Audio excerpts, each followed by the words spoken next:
राज्यातील सुमारे 30,000 शासकीय परिचारिकांनी आपल्या विविध मागण्यांसाठी कामबंद आंदोलन पुकारले। 18 तारखेपासून सुरू असलेल्या या कामबंद आंदोलनाचा राज्यातील सर्व शासकीय रुग्णालयांनी वैद्यकीय महाविद्यालयांना फटका बसतोय। नर्सेस नसल्याने रुग्णसेवेवर परिणाम होतोय, तर मुंबईच्या आझाद मैदानात एकत्र येत परिचारिकांनी धरणं आंदोलन सुरू केले।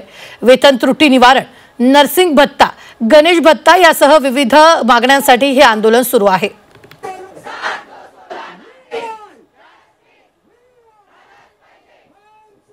वेतन त्रुटीमध्ये फार अन्याय झालेला आहे।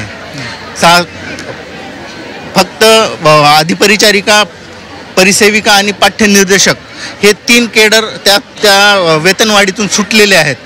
आमची मागणी आहे की त्यांचं जे वेतन त्रुटी आहेत त्या शासनाने दूर कराव्यात।